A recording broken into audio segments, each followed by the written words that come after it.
Hello friends, नमस्ते। आप सभी का स्वागत है मेरे यूट्यूब चैनल दी द्रोणियार शो में। आज की इस वीडियो में हम बात करने वाले हैं कंगना रनावत और महाराष्ट्र सरकार के बीच में छिड़ी बहस के ऊपर। So let's start today's video. Friends, सबसे पहले तो मैं एक प्रश्न, जो स्वरा भास्कर रोस्ट वाली वीडियो थी और ये वाली वीडियो दोनों किसी न किसी के डिमांड पे है।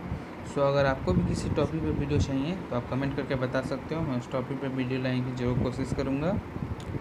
सो सबसे पहले हम कैसे शुरू हुआ, तो हम सभी जानते हैं कि हाल ही में कुछ दिन पहले सुशांत सिंह राजपूत, बिहार के जो शेर, बॉलीवुड के काइट पोची और केदारनाथ और MS Dhoni, the untold story जैसी बड़ी बड़ी फिल्में देने वाले superstar, may be the best rising superstar of Bollywood की कुछ टाइम पहले डेथ हो गई। डेथ के बाद मुंबई पुलिस ने बताया कि वो सुसाइड थी, बट कुछ जो इन्होंने उनका पोस्टमार्टम किया, उनके अलावा जो कुछ डॉक्टर्स थे, उन डॉक्टर्स का मानना था कि ये सुसाइड नहीं है। जैसे कुछ में कुछ सबूत थे कि और कोई सुसाइड करता है तो उसका गला का हड्डी, यहाँ का जो होता है नेक का हड्डी, वो टूट जाता है, लेकिन इसका यहाँ वाला दब के मरा है, तो वो गला घोटने के टाइम ही होता है। और भी बहुत सारे इंसिडेंट्स कि क्यों उसको उसके घर के पास वाला हॉस्पिटल में नहीं ले गया गया, दूर क्यों ले गया गया, ये सब बहुत कुछ हुआ था जिस पे विवाद हुआ। तो हमारी जो शेरनीय Hindutva, the queen of Bollywood, the best female diva of Bollywood, Kangana Ranaut ने इस पर काफ़ी टाइम से इसके में बोल रही थी कि वहाँ पे अत्याचार हो रहा है। हम सभी जानते हैं कंगना हमेशा से हिंदुत्व के विरुद्ध हो रहे षड्यंत्रों का खुलासा करती रही है बॉलीवुड में, और हिंदुत्व के ऊपर हो रही अत्याचार, उसका मजाक उड़ाने के हमेशा से विरुद्ध रही है। यहाँ तक कि उनकी जो फिल्म इंडस्ट्री है, वह भी उन्होंने एक फीमेल वॉरियर मणिकर्णिका के नाम पे रखा है, और उन्होंने अपनी फिल्म इंडस्ट्री से 2 फिल्में बनाई, जो उनमें से दोनों मराठा वॉरियर्स को एती थी। बट हाल ही में कुछ दिन पहले जब सुशांत सिंह 66 दिन तक BMC, बृहन मुंबई पुलिस कुछ नहीं कर सकी इसमें, तो इनका भी उसमें काफ़ी बड़ा योगदान था। इन्होंने चाहे पे देखा के ही बहुत मांगा था, यह मामला को उजागर रखा और उसमें CBI जांच बढ़ा रही है। 10 दिन में CBI ने 80% प्लस केस और 2 दिन में नार्कोटिक्स ने 80% प्लस केस सॉल्व कर लिया, और यह तो अब गिरफ्त में ही चल गई है। फिर बात ये हुई कि कंगना रनावत ने बोला कि मुझे मुंबई में डर लगता है। न जाने कैसा सेकुलरिज्म है कि जब आमिर खान कहते हैं मुझे भारत में डर लगता है, और तुर्की की फर्स्ट लेडी वहाँ की प्रेसिडेंट के साथ जाके पर्सनल मीटिंग करते हैं, जो तुर्की हमारा तीसरा सबसे बड़ा दुश्मन है भारत का, तो किसी को कोई दिक्कत नहीं होता है। ना वो और वापसी गैंग सामने आता है, ना वामपंथी सामने आते हैं, ना लिबरल सामने आते हैं, ना कुछ दलाल मीडिया सामने आती है। लेकिन जब कंगना रनावत जैसी कोई रियल हीरोइन बोलती है कि मुझे मुंबई में डर लगता है, तो वामपंथी, अवार्ड वापसी गैंग, लिबरल्स, दलाल मीडिया सब सामने आ जाते हैं और चिल्लाने लगते हैं, एक लैंग्वेज में कहे तो भौंकने लगते हैं। तो हुआ यही कि कंगना तो बोला, जबकि तो महाराष्ट्र सरकार ने उन्हें मुंबई पुलिस के कुछ हवलदार प्रोटेक्शन देने का बात कही। तो उन्होंने कहा कि मुझे तो मुंबई पुलिस पे भरोसा ही नहीं है कि जो मुंबई पुलिस 66 दिनों तक सुशांत सिंह राजपूत को न्याय न दिलवा सकी, जो महाराष्ट्र पुलिस और महाराष्ट्र सरकार पालघर में हुए साधुओं के हत्याकांड को आज तक कुछ नहीं कर सकी। हम सभी याद है वो दर्दनाक दिन, जिस दिन पालघर में हमारे हिंदू साधु संतों को मार दिया गया था। उस दिन कुछ नहीं कर सकी जो महाराष्ट्र सरकार, Maharashtra police, Mumbai police Sushant Singh Rajput case में, वो मुझे क्या प्रोटेक्शन देगी, ऐसा कंगना रनावत ने कहा था। फिर कंगना इस पर महाराष्ट्र सरकार के रूलिंग पार्टी शिवसेना के माननीय सांसद श्री संजय राउत जी ने बोला कि उन्हें मुंबई आना नहीं चाहिए, जिसमें फिर से महाराष्ट्र सरकार के गृह मंत्री ने कहा कि उन्हें मुंबई आने का हक नहीं है, जिस पे काफ़ी विवाद बढ़ा। यही वामपंथी, यही लिबरल्स और यही दलाल मीडिया, जो कुछ सब नहीं लेकिन जो कुछ दलाल मीडिया यही चिल्लाते थे सभी का खून यहाँ की मिट्टी में शामिल, किसी के बाप का हिंदुस्तान थोड़े न है। तो अगर मैं उसको मान लूँ तो यही कहूँगा कि सभी का खून है यहाँ की मिट्टी में शामिल, किसी के बाप का मुंबई थोड़ा ही ना है।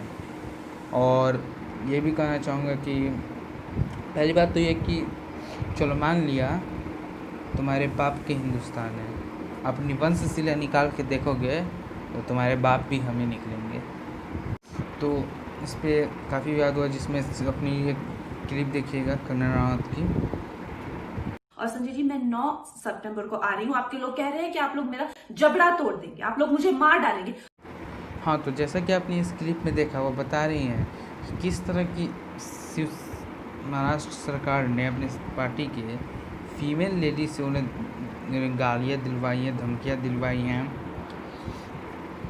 और उनके विरोध में काफ़ी कुछ बोला है कि अगर उनका जबड़ा तोड़ दिया जाएगा, उनका मुंह तोड़ दिया जाएगा। ऐसा मेरा नहीं, ऐसा कंगना रनावत का कहना है इस बात पे। एक मतलब आप एक माननीय सांसद हो के, आप किसी स्टेट की गृह मंत्री हो कि इस सब भाषा का प्रयोग करें, ये आपको कहाँ तक शोभनीय है। दलाल मीडिया है, दलाल पॉलिटिकल पार्टीज़ है जो संरक्षण दे रही है। न जाने न्यूज़ चैनल से लेके CBI, नार्कोटिक्स, इन सब का यही मानना है कि तत्कालीन सरकार और BMC किसी न किसी बड़े नेता को संरक्षण दे रही है, किसी न किसी को बचाने की कोशिश कर रही है। और में भी इसमें काफ़ी बड़े बड़े हीरोइंस का हाथ है, बड़े पॉलिटिकल पार्टीज़ का हाथ है, बड़े बड़े पॉलिटिशियंस के बेटों का हाथ है इसमें, इसलिए इसे दबाना चाह रही है। क्योंकि मुंबई में ड्रग्स का भी एक एंगल सामने आया है और ड्रग्स मुंबई में काफ़ी है, तो उसमें भी पॉलिटिकल पार्टीज़ भी इन्वॉल्व हो सकती है। तो फिर से एक और उसी वीडियो का एक छोटा सा क्लिप करना, आपको देखिएगा आप लोग। संजय राउत जी, आपने मुझे कहा कि मैं एक हरामखोर लड़की हूँ। ये कहाँ तक शोभनीय है कि एक नारी को, जिसे हिंदू धर्म में नारी तो नारायणी माना जाता है, उसे इस टाइप की असभ्य भाषा बोली जाती है। अगर मुझे नहीं पता उन्होंने ऐसा बोला है नहीं बोला है, लेकिन कंगना रनावत के अकॉर्डिंग उन्होंने बोला था। अगर कंगना रनावत के अकॉर्डिंग चले तो ये जिन्होंने ऐसा बोला है उन्हें अपने पद पे रहने का हक नहीं। आप एक माननीय हैं, दुनिया ने आपको आपकी संसदीय क्षेत्र ने आपको वोट दे के जिता के वहाँ तक भेजा है, तो इसका मतलब ये नहीं कि आप वहाँ पहुँच के अपनी दादागिरी दिखाएंगे और नारी के बारे, एक नारी और एक सभ्य महिला के बारे में ऐसा बोलेंगे। आमिर खान बोलते हैं भारत में डर लगता है कुछ नहीं, नसीरुद्दीन सिद्दीकी बोलते हैं भारत में डर लगता है कुछ नहीं, लेकिन अगर कंगना रनावत ने बोल दिया कि मुझे मुंबई में डर लगता है तो हरामखोर हो गई। कहाँ तक शोभनीय है ये मुझे तो नहीं पता। और आज 9 सितंबर है और कंगना रनावत तो आज किसी भी समय मुंबई पहुंच सकती हैं। और हिमाचल प्रदेश की सिफारिश पे उन्हें महाराष्ट्र ने Y+ सिक्योरिटी गृह मंत्री ने बहाल की है। Y+ सिक्योरिटी भारत की दूसरी सबसे बड़ी सिक्योरिटी है, जिसमें 14 तो सिर्फ पैरामिलिट्री फोर्स होती है, पैरामिलिट्री कमांडर्स, और इसमें काफ़ी सारे गार्ड्स और भी बहुत कुछ और भी काफ़ी सारे होते हैं। तो इतनी प्रोटेक्शंस के साथ वो वहाँ जा रही है। तो इस पर महाराष्ट्र सरकार का कहना था कि ये दिखावा हो रहा है। दिखावा तब नहीं हुआ जब किसी के पिता प्रधानमंत्री पद से मर गए तो उनकी पत्नी और उनके बच्चों को सालों तक Z+ सिक्योरिटी मिली, तब कोई दिखावा नहीं था। बिना किसी पद के रहे बावजूद किसी नॉर्मल सांसद को तो उतना नहीं मिलता। हाल ही में हटाया उनका भी Z+ सिक्योरिटी, तो किसी को दिक्कत नहीं हुई। लेकिन अगर कंगना रनावत को Y+ सिक्योरिटी मिल गई तो लिबरल्स, वामपंथी, दलाल मीडिया चिल्लाने लगी। ये एक तरह की घटिया सोच है जो बॉलीवुड में आज काफ़ी उफन रही है। बॉलीवुड का मैंने अपने वीडियो एक बनाई थी, बॉलीवुड टू एंटी हिंदुइज्म, उसमें मैंने बताया कि कैसे बॉलीवुड एंटी हिंदुइज्म के प्रति साजिश कर रहा है और कैसे उसका खुलासा होता रहा है पूरे सबूत के साथ। अब कंगना रनावत को या तो इसमें कोई ऐसा नाम फंसेगा जो सरकार को फंसा सकती है या फिर सरकार की बदनामी करवा सकती है, या फिर मुंबई की इज्जत बचाने के लिए मुंबई में जो बड़े बड़े बंगलों के भीतर रह के जो लोग इसे चला रहे हैं, या फिर जो दुबई में बैठे कुछ लोग इसे चला रहे हैं, उन्हें बचाने के लिए ये हो रहा है। क्योंकि इसमें कुछ टाइम पहले आतंकवादी संगठनों का भी हाथ आया था कि उसके मर्डर के पीछे उसका भी हाथ है, अकॉर्डिंग टू न्यूज़। तो आज हमारी सक्रिय हिंदुस्तान क्वीन ऑफ बॉलीवुड जा रही है मुंबई, और सारी पड़ी है, क्योंकि जानती है कि जब शेरनी दहाड़ मारती है तो कोई नहीं बच सकता। आपने पढ़ा होगा बचपन में, अगर आपने जूलॉजी में आपको पता होगा कि शेर किसी शिकार को पकड़ भी लेता है तो छोड़ देता है, लेकिन शेरनी अगर किसी शिकार को पकड़ ली तो कभी नहीं छोड़ती है। तो वही बात है, शेरनी जा रही है मुंबई अब तो ये कहना चाहूँगा कि हम सबको साथ रहना चाहिए। 80% अगर जनसंख्या मान ले कि राष्ट्रहित सर्वप्रथम है और मणिकर्णिका का सपोर्ट कर दे तो मणिकर्णिका कोई कुछ नहीं बिगाड़ सकता। हाल ही में उन्होंने ट्वीट करके वीडियो में बताया था कि जिस वीडियो में उनके साथ से वीडियो रिकॉर्ड किया था, जिसमें पुलिस उनके ऑफिस में जाके ये बोल रही है कि ये सब उस मैडम की करतूत है, ये सब वो सब। तो ये कहाँ तक शोभनीय है महाराष्ट्र सरकार मुझे बताए। उन्होंने हमेशा से कहा है कि बीएमसी बहुत अच्छी है, महाराष्ट्र पुलिस बहुत अच्छी है, महाराष्ट्र सरकार बहुत अच्छी है, लेकिन एक बार कह दिया कि मुझे मुंबई में डर तो गलत हो गया, पहले सब बात भुला गए। ये एक तरह से ऐसी है कि अगर कोई भी हिंदूवादी आगे बढ़े बॉलीवुड में उसको दाब दीजिए। सेम आज कंगना रनौत के साथ हो रहा है, ऐसा ही बहुत पहले हुआ था पायल रोहतगी के साथ, कुछ साल पहले ही हुआ था शायद, पायल रोहतगी की बस दाब दिया गया था। और इसे भी अब दबाया जा रहा है कि कोई हिंदू ना चढ़ सके बॉलीवुड पे, कि जो खान्स एंड कपूर्स फैमिली बॉलीवुड पे चढ़ी है उनका दबदबा कम ना हो पाए। तो हम सबको मिल के इसमें साथ देना चाहिए। सो आज की वीडियो यहीं तक। अंत में मैं 4 लाइन पेश करना चाहूँगा शेरनी हिंदुस्तान और महाराष्ट्र सरकार के बीच में छिड़ी इस बहस के ऊपर। तुम महाराष्ट्र का सरकार प्रिय, मैं तो कंगना रनावत हूँ प्रिय।